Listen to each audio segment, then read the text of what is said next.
Hello, welcome back to This Podcast Takes Tokens. I'm Derek, my brother Ryan. We're going to talk about, what we're going to talk about. I don't want to spoil things. We'll get to that after we run the intro. But for now, we have a Retro Ramble question that we ask at the end of every episode. I asked you a Retro Ramble question at the end of last week's episode, and now we're going to address that. Yeah. So I asked you last week, I kept it simple. First time you had a drink, be it legal or otherwise. We're going to share some stories. Yeah. Pour one out for the old memories, right? Now, normally I go first. If I ask the question, I go first. But every time you ask the question, you have me go first. So I'm going to have you go first this time. Yeah. I try to be gentlemanly. So it was back in high school. I don't even remember how old I was. I was not able to drive yet, but that's not saying that I wasn't 16 because I was a late driver. I don't think I got my license till I was 17. So, but I remember I was with this girl that I was dating, and her parents on the back porch when it was cold out, like not freezing, but when it was cold out, they always kept a 30-pack case of, it was Milwaukee's Best. I was hoping for Keystone, but I'll take it. Oh, yeah. No. I think it was Milwaukee's Best. And I remember getting one of those before we left. We went to go to a friend's house or something. And I'm like, I'm going to take one of these. Like, you think your parents will notice? She's like, no, I don't think so. Mom will think that dad took one. Dad will think mom took one, and whatever. So I took one, and we're driving kind of on the back roads, so I could drink this thing.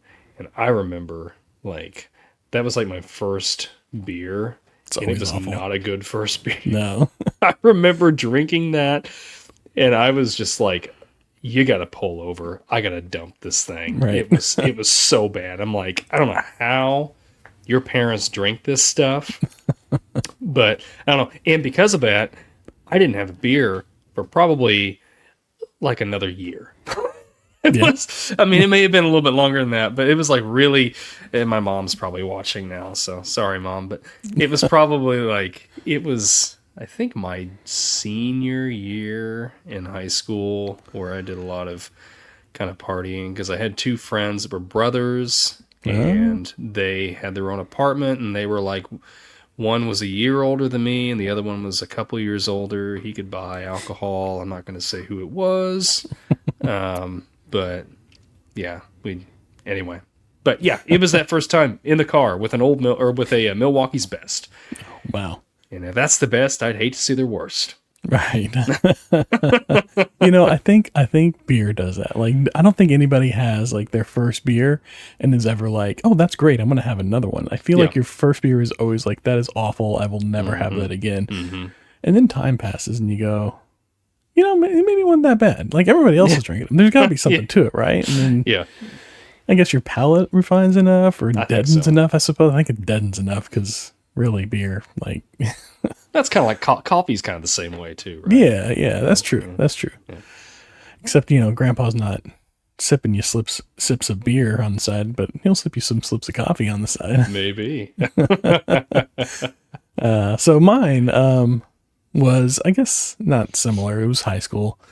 I think I was junior year, maybe. Friend of mine, I think it was junior year because my friend was a senior.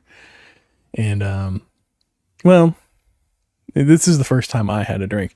Now, the first time, if Dad were here, he would say it was a different time, but it wasn't. I was with one of our step cousins from our stepmom's side, and he had some in his room in the sock or underwear drawer.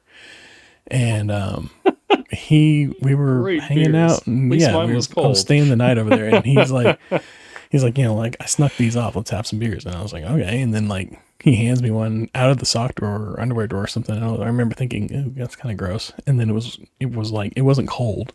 Yeah. And so I was just I don't know about this. And I opened it and I kind of smelled it. and before I got to drink it, and I was just like, nope. And so I just kind of like pretended, and then when he wasn't looking, like I poured it out, and then he was just throwing them outside the window of the room. So that's what Dad found, was all these empty beer cans outside the room. Wasn't my first time to have a beer, but close. The first time I actually had a beer was in high school. I was with a friend of mine, and we went camping. We just like got a tent and we went camping over the weekend. And we're, in high school the week before, and he's like, hey, a friend of mine says he can get us some beers. You want to get some beers? And I was like, yeah, sure, let's try it. Why not? We're camping. Nobody's going to be around. Who's going to know? So we go. He gets the beers. Little did I know, this was like Wednesday. He got them that day, put them in the trunk of his car, and they stayed there until we go camping. Some Bud Lights, I think, in bottles. And so we go camping, and he's like, oh, you, by the way, bring a cooler so we can put ice in it. I was like, all right, I'll just tell my parents it's for sodas or something. And I bring a cooler with ice and some sodas in it. We stick the beers in there, let them cool back down. And then we go to have them later, and they're just god awful. Oh, like, yeah. Again, I just had like a few sips of them. Yeah. And we just poured out the ones we had. And then there was a guy camping next to us, and he had been talking to us and everything. And he's like, hey, if y'all don't want those, I'll take them. I'll buy them off of you. And we're like, all right. He's like, I'll give you $2 a piece. We're like, cool.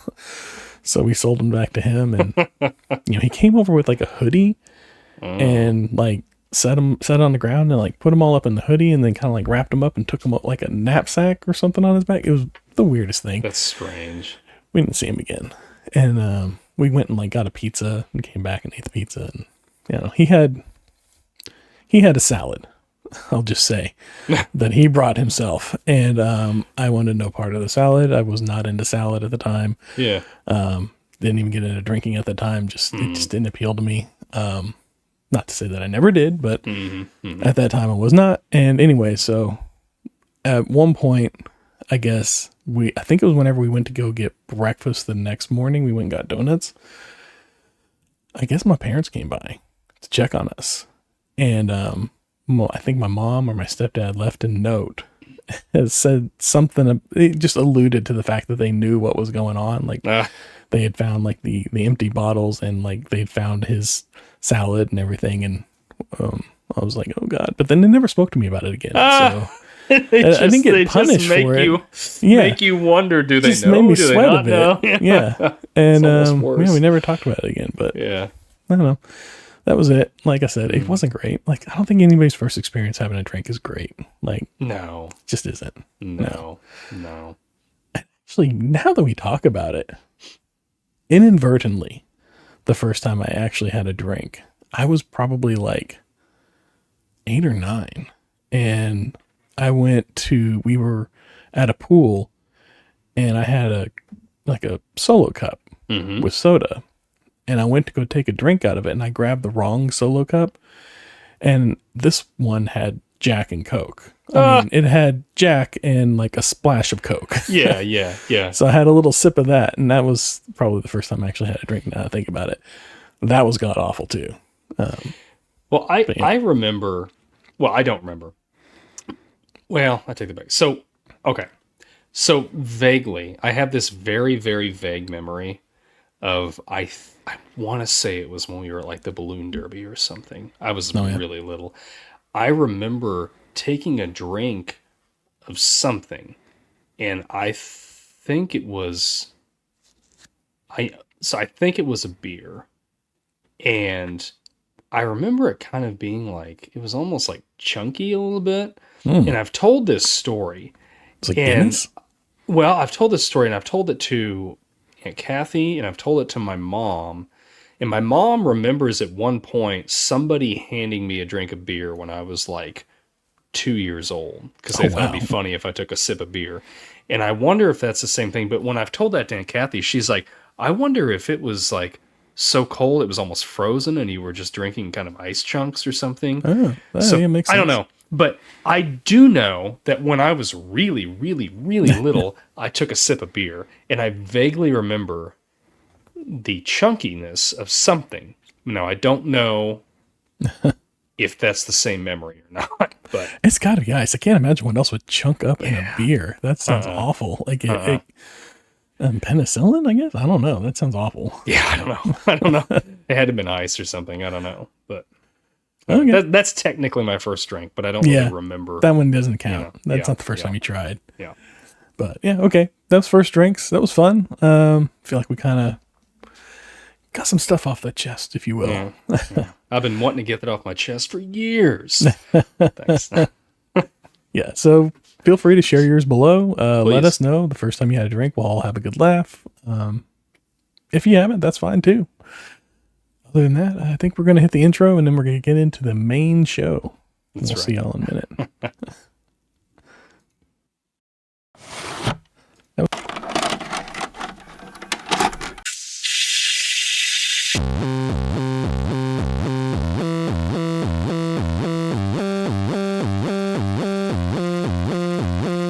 Your local video store card. A comic book in your back pocket. Games with no tutorials. Music you had to discover. And drinking water straight from the hose. These are the things us millennials remember fondly. We are the Jennings brothers. Join us after the streetlights come on as we race our bikes from the top of the hill right down memory lane. Exchange those quarters because this podcast takes tokens.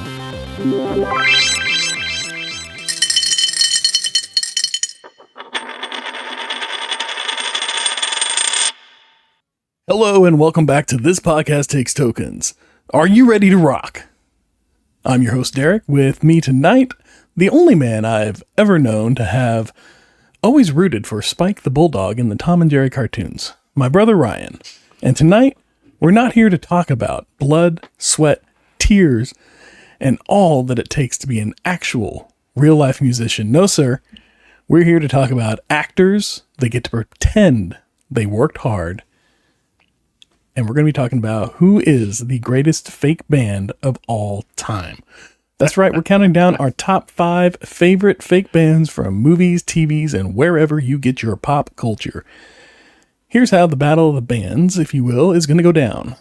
We're going to go back and forth, each of us revealing picks from our top 5 lists until we have a total of 10 bands. You'll have 2 minutes to make a case for your chosen band, and then the other brother will have about a minute to offer a rebuttal or praise the excellent choice. And because this is a sibling showdown, we've got a twist. If one of us reveals a band that the other one has on their list, the second brother, who would be making the rebuttal, must offer up an on-the-spot replacement for their spot on the list. This is a first come, first serve, no double dipping allowed list. So we will have a grand total of 10 by the end of this episode. So Ryan, do you have your list ready? I've got it ready. All right. I think I'm ready to rock. Should we rock, paper, scissors, see who goes first? Let's do it. All right. Ready? Okay. One, Or wait, two. are we doing 1, 2, 3, shoot? Yeah, 1, 2, 3, shoot. Okay. One, 2, two, three, 3, shoot. Shoot. Oh, go again. Scissors. One, two, three, shoot. Shoot. You got it. You go first. Okay. All right. Spinal Tap. From This Is okay. Spinal Tap. Tonight, I'm going to rock you tonight. I'm going to rock you tonight. I'm going to rock you tonight. This amplifier, but it goes to 11. And who can forget the little Stonehenge that comes down while they're on stage playing the song Stonehenge. I love Spinal Tap, and one thing that I really love about Spinal Tap is that they're still making albums, even though it was a band made for this fictional movie. Really? They just released one, or they're going to be releasing one soon. It's great. They've got like 3 albums or something. You can find them on Apple Music or Spotify or wherever you get your music from. That's So awesome. I was listening to them a little bit this week. But yeah. Have you watched This Is Spinal Tap before? I have not. This is a void in my lexicon wow. of knowledge. Wow. I've never watched Spinal Tap. I've always wanted to. I just never it just never came up. It never became a thing that I had friends talking about. I think I have it on our list for things that I've never seen. But I've never watched it before. So I'm I'm ready to watch it. I'm willing to watch it. I just never have.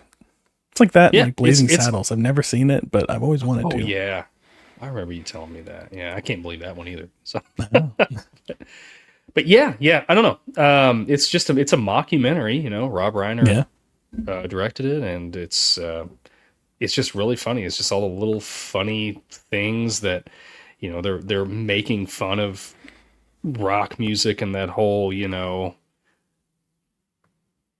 drugs and rock and roll sort of a scene. And it's just a lot of fun. But the band, the music is really good. It's really good. I mean, if they're making actual albums. That's crazy. You can fully listen to the albums. They're great. That's awesome. That's definitely like, that's got to go up there. I agree. Like just based off the fact that they became an actual band and are making actual music is incredible. I heard there was rumor that they were going to do a sequel to it as well. Oh, really? I've not heard that. I don't know. But I mean, there's always like rumors of them wanting to sequelize like everything that was from like the 70s, 80s, and 90s. So we'll see. Anymore now. It's just, there's right. All right. For sequels. I got no real rebuttals. No, I know. I apologize. Other than like, I do want to see it. I do want to see it. It's on the list. You should watch it. It's great. But I'm going to just go into, I guess, my first pick then. Yeah. My first pick is, it's different. It runs in a different vein. Okay, but I'm going to go with Robbie Hart from Wedding Singer. Yes. Yeah. Okay. Great 80s covers throughout the movie, you know. You got like, you know, all those like great little like 80s songs, and then like he kind of like starts unwinding and you get like Love Stinks. Mm-hmm. And then you get some like originals, like Somebody Kill Me. The great like Cure inspired song that he just breaks down to during the audition for bands, and Grow Old Me at the very end, just very sweet romantic song that I love. Kind of wish it was a real thing, but that's my pick, Robbie Hart. I mean, it's simple. I don't really have much else to go on from there. I mean, I love the movie.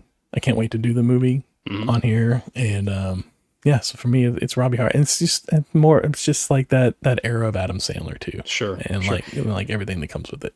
I'll be honest, just like with Spinal Tap, with you with Spinal Tap, I've not actually watched The Wedding Singer. I do want to watch it, but I've not actually watched it. Now, is this more of a like, so two questions, I guess, about this. All right.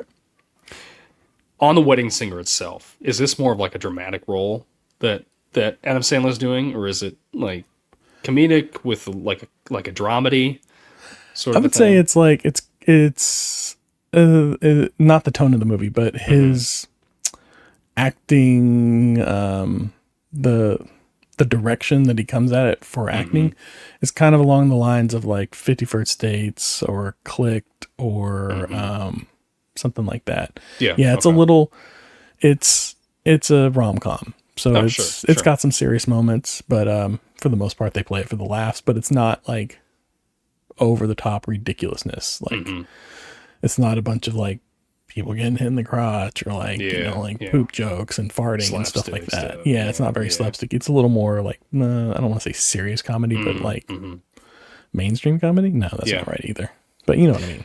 I mean, so one thing I do remember from like the commercials on that was the little old lady like rapping Sugar Hill Gang. I hip hop, I hip it to the hip it to the hip hop. Yeah. But some other question. What's that? I'll include her in this. Yeah, there you go. Is Adam Sandler actually singing in this? Yeah. Is he? Okay. Like, he actually sings. You know, like he did like the whole like turkey song, and I remember that. And I remember Hanukkah. Tell your friend Veronica it's time for Hanukkah. Yeah. He's got a decent voice for what it is, you know. Yeah, sure. It works. Sure. Anyways, that was my number one. I guess they're not in any particular order. They're not really in particular order. No, I mean, it was so hard to order, except there's one. It was hard to bring it down to 5. I think there is one that should be number 1, but I think we might differ there. Yeah. So, okay, well, I'll get on to my number 2. All right. Again, just saying number 2 because that's how it's on the list. Yeah. The Wonders from That Thing You Do. I knew you'd have this one on there. You had that little. So, I mean, just that song. That song is such great, like 60s, like pop, surf, rock. You know, I love it, and it's so catchy. Like I will still find myself singing that and Yeah. clapping, Yeah. and everything to it. And then they even had that song, I wrote it down, Dance With Me Tonight, Yes. that they sing on there. And Steve Zahn actually is playing guitar and singing on that song. I think they all play and sing in that. Do they all? In the main song too. Yeah. Okay, yeah. Because they had to they really had to go for it. Like Tom Hanks was all like, we're gonna do this. Yeah. Which that's another great movie too. Oh, it's so good. It's so good. Everything about that movie. Yeah. Like, we're gonna have to. I think that is on our list. Yeah, it's on our list. These are all on our list. They're all on our list. They're on the list. But yeah, I don't know. Like that just really, that song, that thing you do just really encapsulates like this is 60s pop, and you can just capture it. Oh, it captures it, and you can totally hear that. Like you're like, oh, I could if I would have heard this on like the oldies station in the car. Oh yeah, I wouldn't have had any idea that it was from. Add a little crackle to it. Movie. Yeah, right? yeah. I feel like that whole movie, that song, everything is just like a love letter from Tom Hanks to his childhood or something. Because it's just like it's so lovingly built. Like the song and like all of it. Yeah, like Little Wild One, Dance With Me Tonight, like you said, That Thing You Do, obviously. Yeah, Watching that song and the band evolve over just the course of the movie is another great thing. Like, because when they first play it, it's a little different. And then each time they play it kind of like changes a little bit until it finally gets to like the pop song whenever they go to like the Tonight Show type thing or whatever. Yeah, that's a lot of fun. Or is it the Wonders with a W or with an the O? O-Neaters. The O-Neaters? the O-Neaters. And then he's like, it's the Wonders. The Wonders. O-Neaters. The O-Neaters. Captain Geach and the Shrimp Shack Shooters? Yeah. See, the movie's so good. It's quotable. Like everything. It's just an all-around fantastic package that is wrapped around this great song. Like it's like they wow. How many? I was looking up one time. I didn't look it up for this. I should have. Like they went through several different variations of songs before they finally settled on that one, because they knew like it was all going to be about this one song. Yeah, the whole movie was. Yeah, it was written by the bassist and co-writer on what's that band, Fountains of Wayne. I can't remember the guy's name. Okay, yeah. So he had a big hand in it. He wrote it, which explains it. He's got experience with pop music. Worked right. It's a fantastic song. Like this was on my list. This was probably like third down for me. So I'm gonna have to pull out an alternate and propose that now. Wow. But yeah, this song I listened to all of my songs earlier yesterday and today, and kind of like went through and like actually like listened to them and sat down and like took some notes and stuff, and this one stuck in my head. It's been in my head all day long. Yep. I cannot get it out of my head, and it's fine. It's a great song. I love it. And it's a great pick. Absolutely. So for me to replace that one, torn. I think I'm gonna go with Sex Bomb. Scott Pilgrim versus the World. That was a great one. I like this so much. Yeah. That opening track, was it Launchpad McQuack is what they were going to call it? Yeah. It's so great. It's just such a great sound. I love this sound. This like hardcore punk distorted sound is probably one of my favorite musical sounds. Is just dirty, gritty, punky sound. Yeah. That guitar tone is just great. Yeah. It's so much fun. And then like, you got like Garbage Truck. That was a lot of fun too. Summertime. And then they have a bunch of like other songs. Like they did like a whole album of songs that weren't in the movie that were great too. I love it. It's so much fun. Even like the other bands that they have in the movie, like Black Sheep, that was a great performance too. I love that whole thing. And I think we're going to have to make an exception for Scott Pilgrim in a year or two and pull it up a little early because it's just so good. And I want to watch it again. Like one of my favorite scenes in there is when they're battling the twins and they're like playing that like synth music and the dragons are coming down. Yeah. So then they start like, with that bass. And then like the sound, they start like attacking each other with sounds. It's awesome. It is so like that is one of the greatest like just put together scenes that I've ever watched in a movie. It's so well done. And like the band, like I had them on my list to pick if I needed to pick something else. Oh, okay. It's so good. Everything about that movie is great, but that band is just, oh my gosh. And then when Knives hears them and she's like, oh, she's just so into this. So into this band. Yes. We are Sex Bomb. What did he say? What is it? He's like, we're here to talk about death and make you feel sad and stuff. Oh yeah. I like that one. No, so it's so good. So good. I think the only thing that like the first thing that comes to mind for me, at least whenever I think of him, is Jack White. I don't know if you listen to a lot of Jack White. Yeah. But that I love that sound. And yeah. That I don't know, just kind of like, I know it's not exactly the same, but it just like that's the first thing that comes to mind when I think of him, and I love it. The Black Keys have a very similar sound. Oh yes, too. I love the Black Keys. Yes. I love their stuff, and it's just that Alabama Shakes. It's just that it's a very distorted like garage band rocks punk song, just really guitar driven riffs of course the riffs, but yeah, it's so good. You're right. I need to go for a long drive with a good playlist now. I know. Why was Scott Pilgrim on, or why was Sex Bomb on both of our like backup lists? It was like right there at the top too. It's just everything else. Just I couldn't knock anything else out. Yeah. All right. Yeah. Okay. What do you got next? So this one, I'm going to give you this one, and I know we said no particular order, but this is my number one all time. All right. Okay, I'm going to give you a hint here. Fever dog scratching at my back door. Stillwater from Almost Famous. Excellent. So good. It just, that song, it's like the only song we get. Yeah. And it drives so hard. Like every time I listen to it, I want a full album from this band so bad. Like I was looking, like scrolling through some comments on YouTube for this song, and one guy just encapsulated. He said the greatest band that never existed. Yes, it is so good, and the way the drums just start and drive that thing. Gosh, I'm looking forward to doing that movie too. Like, that's another one. I know. I just can't wait to do these movies. Oh, yeah. Yeah, Fever Dog. It's a great, like, another love letter to, like, an era of 70s rock. It's just a great, like, somehow these movies have managed to recreate a song that encapsulates almost an entire movement of music in a way. Absolutely.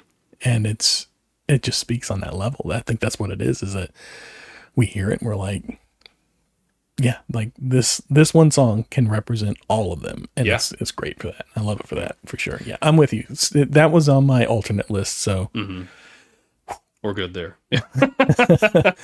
I'm glad. I figured though you were gonna pull it. I knew a couple of these. I was like, okay, these have got to be on his list. I'm okay with if they get skipped, so I'm gonna not have them. But yeah, I'm with you. That was a great one. I'm looking forward to it. That's gonna be. It's been a long time since I've seen that movie. Yeah, it's been a couple years for me. And then, like, there's that whole scene where they sing, like, Tiny Dancer. Tiny Dancer. That's a classic scene. Great. Oh, my gosh. Yeah. It's just so... And, like, you're watching that movie, and it just... I don't know. It makes you... It's one of those things, like, the combination of the movie and the song and, like, everything that's going on in it, the wardrobes, like, all... It makes you... Just because neither one of us lived in the 70s, like, let alone grew up in the 70s. Like, we lived in the 70s part 2 in the 90s. Yeah. It makes me just long for a time that I never experienced. And it's that Stillwater agree. is so good. I mean, so they're technically there was a real band called Stillwater, but I didn't find that out till Are they supposed to the be other day. emulating that band? I don't know. I'll have to look that up. When we Yeah. do the movie, we can dive into that more. Yeah. But God, and Jason Lee sang on Yeah. that song. Yeah, and he just does a great job on it. I think he's got a band too. Does he? Like he's got like a Okay. blues band. I want to say. Okay. I think. Don't hold me to that. So many actors have bands. I don't know. Yeah, they do. They do. Like what Kevin Bacon and what's his name? Keanu Reeves and Lieutenant Dan, Yeah. Gary Sinise got his band, and yeah, everybody's got a band. they do. We're gonna start a band. Everybody wants to start a band. Start a band, a bar, or a podcast. And we did one of them at least. I've done 2 of the 3. So Oh, there you go. All right. Well, I'm going to jump into my number 3. We're at number 3 now, right? Yeah. Okay. My number 3, I don't think you're going to have. It's a little unconventional. And I don't know if you've seen this movie or not. Forgetting Sarah Marshall's Peter Brenner. And it's for one thing, Dracula's Lament. Okay. So I have watched Forgetting Sarah Marshall several times. I've Yeah. completely, I've Forgot I about don't this. even remember any of this. Yes.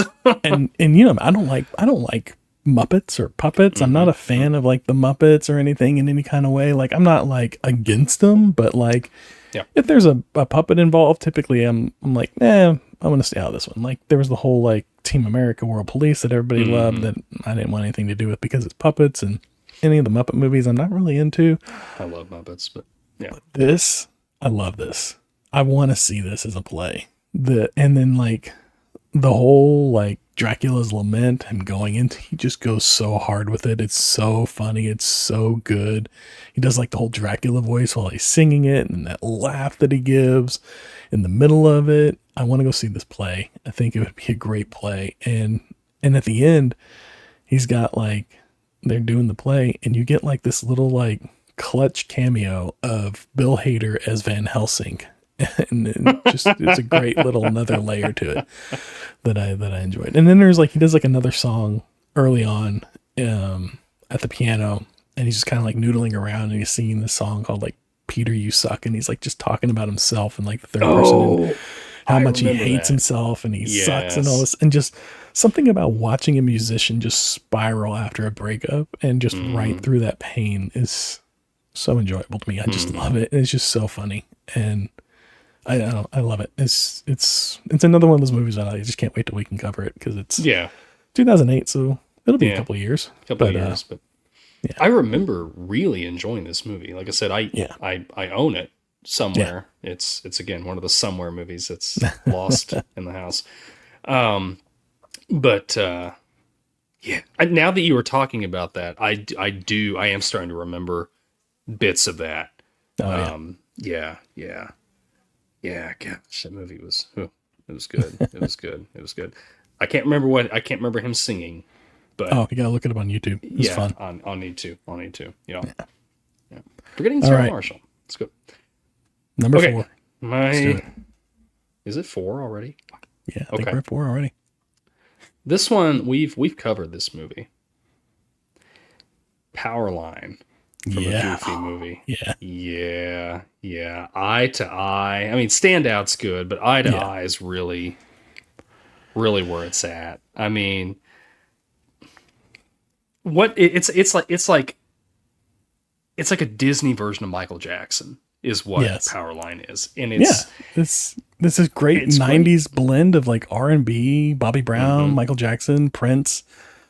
I'm with you. I love it. This was on mine. You've stolen mine. Dang it.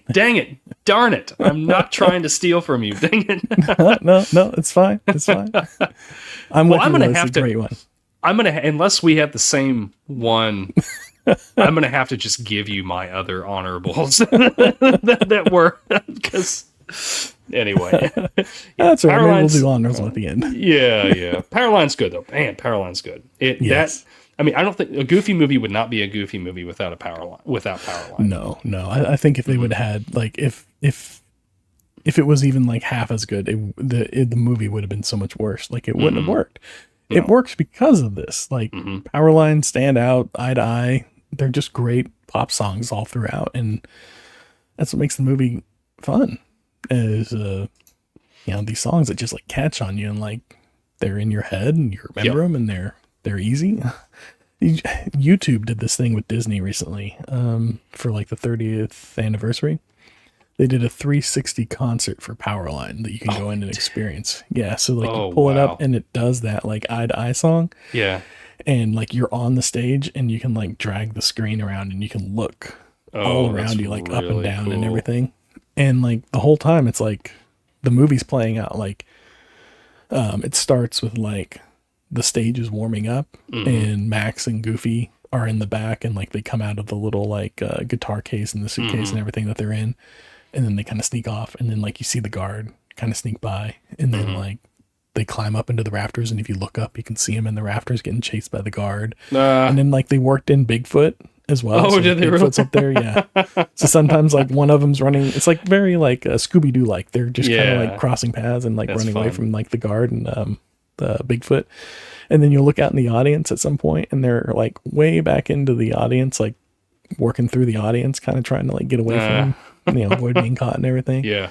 Yeah. And then the Powerline show starts and you can like, he kind of like walks out on the stage towards you and around you. And then you can like pan around and see him and the dancers and everything. And they all kind of like dance around you. It's a lot of fun. That's cool. So if you enjoy Powerline, if you enjoy a Goofy movie, I'd say check it out on YouTube. You got to do it on like, I think your desktop. I don't know if you can do it on your phone with the panning and everything. Maybe you can. I would imagine you can. But yeah, it was fun. It's cool. I watched it. It was fun. Yeah.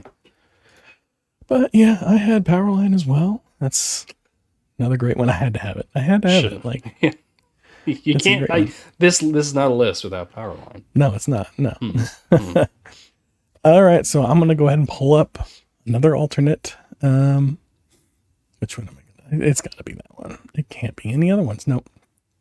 Lone Rangers, Airheads. Oh, Degenerated. Yeah. This is just a great post 80s rock kind of punk song. It's really rock. Lots of fun. Just a great song. They only play the one song though throughout the entire movie. They're only playing the one song, and it's funny because like they're trying to play it. They kind of tease us with the song throughout the movie. Like you get a little bit of it here, a little bit of it there, and they're trying to like play it, and then it gets interrupted, and then finally, like at the very end, you get like the whole like performance of them. No spoilers, but from jail. And so Lone Rangers, Degenerated. That's one of my favorites too. That's my number 4. Number 4. Yeah, number 4. Yeah. My number 4 pick, Lone Rangers, Degenerated. I don't really have a whole lot to elaborate on that because there's not like, unless we go into the movie. Yeah. There's not a whole lot to elaborate on there other than like it was just like a really great song. Sure. Yeah. I just kind of wish there was more. Like there's only the one song that we get from them. That's what some of these like Stillwater, Yeah. You get the one song. True. Well, I guess that was one for mine, but yeah, I don't know. Some of these like, you just get the one song and it's just like, gosh, I wish we could have had just a little bit more, right? Can we get a sequel? Yeah. No. All right. Did I steal one off of you or no? No, you didn't. You didn't. Right. Gosh, I'm like really hoping I don't steal my 5th one from you, but it's Steel Dragon from Rockstar. No, we're good. Okay. It's on my short list, but no. Oh my gosh. If you want to talk like just heavy metal, this is one of those bands that's is Zach Wilde. Actually, he's my favorite guitarist. Played for Ozzy. Has a band called Black Label Society that he plays for. He plays for. He was playing with Black Sabbath when they were doing their last tour. Zach Sabbath. Yeah, there you go. But gosh, yeah, he did. I don't remember if he's in the movie, but he did the recording for all the guitar in all their songs. Mark Wahlberg, he does some of the singing and some of the scenes, but like for the actual recordings, I guess it's Chris Cole that's singing those. But they have such a similar voice, you don't really like. I always feel like it's Mark Wahlberg that's singing. Maybe he couldn't hit the high notes. Maybe, yeah, I don't know. But gosh, this band, like, Stand Up and Shout's really good. Yeah. Which was written by Sammy Hagar, by the way. Oh, really? Yeah. I had no idea until I was doing research for this. But We All Die Young. Mm-hmm. Oh my gosh, just the guitar work on that is so good. And again, it's one of those bands, and I'm just like, gosh, I wish I could just see these guys live, or I could go buy buy an album from them, because I think it's the only two songs that you can like listen to now are We All Die Young and Stand Up and Shout. But like, I can't even find this on the streaming services. I have to watch them on YouTube. Oh yeah, like, yeah. Some of these, you can listen to them on the streaming services, but I don't know. That's true. I'm guessing it's licensing rights or something like that. But, probably. but yeah, Steel Dragon is so good. It's so good. Yeah. I it's been a long time since I've seen Rockstar, but I remember it being really good and liking it, and then liking the band too. It was just a great it's great 80s rock hair metal bands. Not glam metal, hair metal. No, yeah, it was hair, it wasn't glam, but yeah. But yeah, which it's a lot like it's really like, it kind of came just before the rock that we see in like the early 90s with like Airheads. It's like this is like that transition from like the glam rock, and you got the hair lock, and it's like GNR sort of. Yeah, GNR. Yeah, I'm with you. That was a good one. Yeah. Steel Dragon. Yeah. Yeah. I just hadn't seen it in so long, and I was like, I don't know. Like, and I kind of went and looked it up, and I was like, yeah, but like, were there other songs? Because I'm with you. I couldn't really look up much, and so I didn't really have a lot to go on. Yeah. I feel like if I had seen the movie recently, it might have been higher. There's like that one song at the end that Mark Wahlberg is like when he goes out solo or whatever. Oh yeah, he plays that. But the Coffee House song. Yeah, but it's not like that's not a Steel Dragon song. So yeah. That's true. Yeah. All right, so it's near number 5. I guess my number 5 now. You ready for this one? Let's hear it. I got Crucial Tot from Wayne's World, Tia Carrere. Oh yeah, that was just on my short like list. Yeah, the pipes on her. That was such a great performance. Like Touch Me, Ballroom Blitz, and Why You Want to Break My Heart. Yeah. Fantastic. Ballroom Blitz. Oh my God. That one just like blew the roof off. That was and so when she's good. like talking, like in that one, and with his eyes as big as the sun, or whatever. Yes. And like, it's just like, oh yeah, she does such a good job. Like that whole band is so good. Yeah. That's her actually singing. It is. Yeah. It's just like incredible. Yeah. Incredible. I don't know how she didn't have like a band or a musical career at all. It's just that baffles me. She was up for cause she was on she was in Lilo and Stitch as like the older sister. Yeah. She was up for she was supposed to play Mulan originally and do all the singing for that as well, for that character, before they switched it out on her. I don't know why they switched it out on her. I guess something else was going on, or image problems. I don't know. But she ended up doing Lilo and Stitch instead. But that would have been more from her. Oh, that would have yeah. been an interesting take, like a different like performance, because a little softer singing and stuff, not this heavy metal. Like, so great, so much fun. I can't remember if she sang more in Wayne's World 2. I meant to go back and look that up. I had to watch Wayne's World 2 do that. Yeah, it's been a long time since I've seen Wayne's World 2. I've watched it. Yeah. But yes, another one is just great performance. I watch. This is one of my favorite parts in Wayne's World, is just watching her performance. It's just so great. Like it's just it's fun. She's got such a that voice that I don't know how to describe it, but whatever that is. Yeah. I really like a good like punk or hard rock, like female led band. They can be fantastic. Yeah, go ahead. Sorry, I wasn't. No, they can be fantastic. That was about the end of it. Yeah, I'm a sucker for vocalists that they're just not perfect. Yeah. They're not technically perfect, but it just goes so well with, whatever it is they're playing. And I think this is a good example of that. Like, she's very almost growly, like gravelly a little bit, and everything. And it's not perfect, but it goes well, and it sounds it mixes so well with everything that. And I love that. I love that. Yeah. I almost prefer that over clean vocals, but it's like a dirty guitar. It is. I don't want Cookie Monster vocals. But I will take. Give me a good mix between Cookie Monster and clean vocals. Put them together, and that's what I want. So, I'm surprised. I'm surprised I didn't get a Mr. Teeth and the Electric Mayhem out of you from this list. I really, really thought about it, but I couldn't find a song that I was just like, this is better than anything else that I've got on this list. So. All right, but fair enough. As an idea, yes, Mr. Teeth and the Electric Mayhem. I've got a T-shirt of them somewhere. But that may be the only Muppets I enjoy. Yeah, Mr. Teeth and the Electric Mayhem. I love the Muppets. I love them so much. I was very disappointed going to Disney and they just had like the one little Muppet thing there. And it's like, they kind of fall by the wayside. Yeah. But all right, you got any honorable mentions you want to? I'll give you two. I'll give you two right, because I took two of yours and you gave me two that you had to get out there. So, Wild Stallions from the Bill and Ted movies.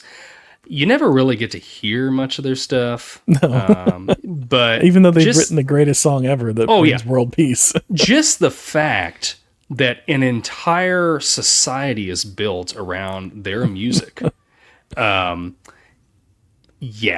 It's Wild Stallion deserves to be at least on the short list here. And then the other one was Soggy Bottom Boys, Oh Brother Where Art Thou. Yeah. I mean, how can you go wrong with that? It was so good. Just it's like so much old fun. School blues. Yeah. So that's good. Oh, yeah, those are my two of the ones I had. I had a couple others, but I had Wild Stallion on my short list too. Yeah. And Blues Brothers, but I couldn't. Blues Brothers. Yep. Couldn't make Blues Brothers work either. Yeah. I was with you. I just couldn't It's like I think they do a bunch of covers. I don't really remember much, and then I just didn't get to look up anything. And they got cut pretty quick. Yeah. All right. No California Raisins or anything else like that? no California Raisins this time. All right. What else did I have? Oh, Infant Sorrow. Do you remember that one? No, I don't remember that one. Aldous Snow from Forgetting Sarah Marshall. He was singing that song, Inside of You. Okay. Just an absolutely absurd song. Again, Forgetting Sarah Marshall. I remember everything from Forgetting Sarah Marshall except for the music, apparently. Yeah. So he got a sequel. They did a spin-off sequel just for him called Get Him to the Greek, all about. Oh, was that? That was it was a spin-off from him. Really? Okay. Yeah. It's crazy. I didn't realize that. Yeah. All right. Well, that's our top 10. We've done it. I don't remember all of them exactly. I'll put them down in the show notes. Whenever I can go back and go over them. I don't remember. Let us know what you think needs to be on this list. If we missed something, or if we've put something on the list that you just think, I don't even know why you guys are thinking that should be on the list. Let us know. It's fine. Right. It's all. I feel like there's a lot out there that I'm just not aware of. Yeah. Somebody's gonna say Mouse Rat. I'm looking forward to it. Sure. All right. Well, one more question before we go. Yeah. Scrantonicity or Scrantonicity 2? 2. All right. I'm with you. Yeah. You gotta take Kevin's side. That's right. All right. Any stale popcorn for us? I do. So this isn't actually I don't know if we can really call it stale popcorn. It's not about something that we've covered in the past, but that'd be. So I don't know if I said it on the show or not, but I'm not a fan of the Minecraft games. I just don't enjoy them. But my daughter talked me into watching the Minecraft movie with her. Oh yeah. Absolutely delightful. Have you watched this? Have you seen this? It's bonkers. It's so much fun. Oh my gosh. Jack Black is the perfect person they could have picked for Steve. He brings all that energy, that Jack Black, we got to do this, we got to fight him, or whatever. And it's just, it works so great. It does. And Jason Momoa is great in it, and oh my gosh, I really, really enjoyed it. We got him watching it and she's like, did you like that? I said, you know what? I really did. I enjoyed it more than I thought I would, for sure. Yeah. It's just fun. The whole Yeah, thing's it's just, fun. and I think what's good about it, like You if cannot walk into that movie and take it seriously no, at all. you can't. You have to You be can't. on for the ride. But the thing is, like when we were growing up, we got to use Super Mario Brothers as a prime example. They took movies that they were going to base on video games and they conform them to like fit into our world. Yeah, to In fit into this a movie. Oh yeah, and in this, like, and you can look like the Super Mario Brothers movie that just came out a couple years ago. That was really good. They just put you into the Super Mario Brothers world, and they're like, this is it. And they do it with Minecraft. They're like, we're not going to try to explain this. There's a portal in this mine. For some reason, Steve just really wanted to mine. He finds this portal. You go in there, and the kid accidentally runs into a tree, and it turns into a little cube. Yeah. And then he can mine with it, or craft with it. And I'm like, this is perfect. You don't have to like fit it into how's this work with our world, because they're not in our world. Like, they're in this world, and it works, and it's great. And I loved the movie. I absolutely loved it. Now that you mention it, like it's a portal and we just have to buy it and they go into a whole nother world. That was kind of Mario. Like it was a portal and they went into a whole nother world and we just had to go along with it. But it was just too weird. It just didn't, they took too much out of it. That was Mario. Like I feel like if they would have gone a little more, trying to make the Mario world real, it could have worked better. But like they tried to make this weird like dinosaur thing, like, and it just, like you said, just didn't work. It just wasn't right. That's a good one. Yeah, I agree. I enjoyed it. I thought it was better than I didn't think it was going to be that great. I thought it was going to be kind of like goofy and over the top, and it worked. It was fun. Yeah, I agree. It was a lot of fun. Mine's kind of similar. Like it's not really anything to harken back to that we've talked about recently, but I've been really enjoying Mythic Quest on Apple TV. I discovered it and we've been binging it all week. It's so much fun. I enjoy it. It's kind of like Silicon Valley, but they're in a game studio instead of like a technology company. And it's a lot of fun. Cool. It's funny. It's from the same people that did a couple of the people from Always Sunny in Philadelphia. Okay. So, but it's not as like, it's a little different. The humor is a little different. It's closer to like Silicon Valley. But yeah. What was it called? It was Mythic Quest. Okay. Mythic Quest. Mythic Quest. Okay. So yeah. Very cool. That's been fun for me. Yeah. All right. Yeah. Any gum under the seat for us this week? There was one on here. It was actually a comment from a comment we had a while back when on our Wedding Crashers episode. I think we had put a little clip out there that was us talking about Will Ferrell, and we were discussing like, is he the same in everything? Is he not the same? And somebody got on there, Fox C8646. This is a while back. He said, bro, his performance is almost identical in all his movies. What drugs are you on? And I think we like replied a little something. And he said, come on, I have a point. And you know what? Foxy, I think you do have a point. I don't know. I think last week, whenever we did Zoolander, we said his performance was a little different there. That's true. I don't know. I'm like bipolar when it comes to Will Ferrell, I guess. Yeah. I don't know. It depends. But really, like, are they all the same? I don't know. I definitely think Zoolander was a bit different. It was a bit out there. Yeah. Although, I mean, I don't know. But, yeah. I think he's got nuance. Some nuance. Fair enough. But that's fine. We don't have to agree. It's okay. We don't have to. We can disagree, and you can be wrong, and I can be right, and that's okay. That's right. You can be delusional, whatever. Whatever. And then the other one, it was actually on this video. Buster Bluth from over on YouTube says he's a new listener, but I like where this is going. Thank you, Buster. We appreciate you. Glad you're here. Yes. Check out some of our other videos, some of our other shows. I think you'll like those too. And got the topics right at the top. Take your pick. Yep. Yeah. Glad to have you. Glad for all the new listeners. Seeing a few more coming in. Really appreciate y'all hanging around with us, and we're gonna try and bring you out some more stuff. Let us know if there's anything from the past that you'd like to hear us cover. We do prioritize listener suggestions. They don't go straight to the top of the list, but they get moved up pretty close. We do have a bit of a schedule, and but we are interested in what you're interested in. So why don't you throw us a retro ramble for next week and ramble us on out of here? Yeah. So, okay. Honestly, I'll give you the 100% honest truth. I had forgotten to do this, and that we were talking before we started. What is your favorite Lego set from your childhood? Oh, okay. Yeah. I like that one. We both like Legos. Yeah. Still like Legos. So absolutely. Anyway. All right. Well, we've reached another checkpoint, my friends. Remember, sharing is caring. Please leave us a review. They help a lot. Share, subscribe, like. Tell your friends, your family, your enemies, your boss. My boss knows that I do this, and she listens to it sometimes. So, anyway, yeah. Until next time, be kind, rewind. Thanks for listening. This man deserves a raise.